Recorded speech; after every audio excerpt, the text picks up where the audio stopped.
Good afternoon, Local 331 members. I wanted to make a video just to let you know that today I had a trial board meeting at 10 a.m. at the plant regarding the petition that I submitted. The local tried to dismiss the charges. I appealed it to the national president. He sent it back down for a hearing. So today at 10 a.m. I had a hearing with the trial board, presented all my evidence.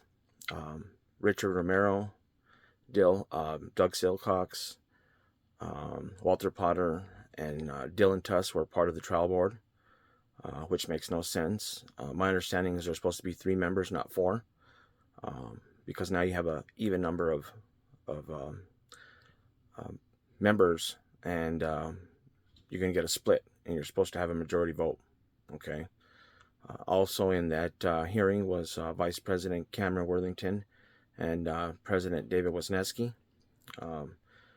Mr. Worthington presented a document that I don't know where he got it from, but it was a written letter of the charges without a signature.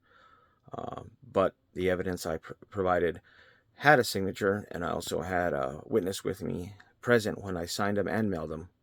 So I provided a written statement from that witness, signed and date. So that should prove that they're lying. And secondly, the only other defense that they had was that I took 61 days, being that I originated the petition on the 11th of September and emailed it to them on November 10th. They're trying to count the 11th as a day.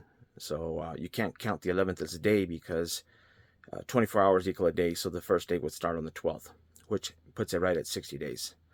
The other defense that they stated was that the 8 members supposedly, when they went around verifying signatures, which is not in the Constitution, they intimidated 8 members, supposedly, to take their name off the list. The issue with that, though, is that it is a legal form. It was notarized, and any individual that signed that is an adult. They were aware of what they're signing. No one approached me and told me that they wanted their name off the list. Okay? Had someone approached me and told me they wanted the name off the list before submitting it, sure, I would have took it off.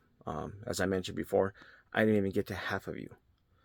So I would have made those signatures up no matter what. So anyways, I wanted to give you an update on that. So they got 30 days to make a decision. So again, you had Richard Romero, Doug Silcox, Walter Potter, and Dylan Tuss that are the trial board members.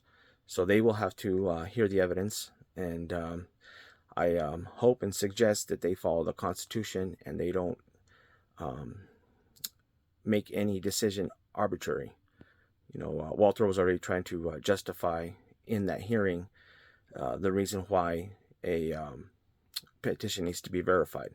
Well, if that's the case, the National Union needs to go ahead and add that language into the petition in Article 10. Okay? You got to go strictly off of what is written on paper. That's what law is. That's what the agreement is.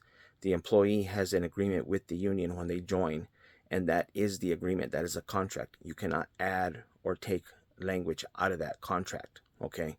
And that's the point that's going on here. This is another reason why I'm pushing this issue, is because they're using any words or any type of tactic to try to dismiss this.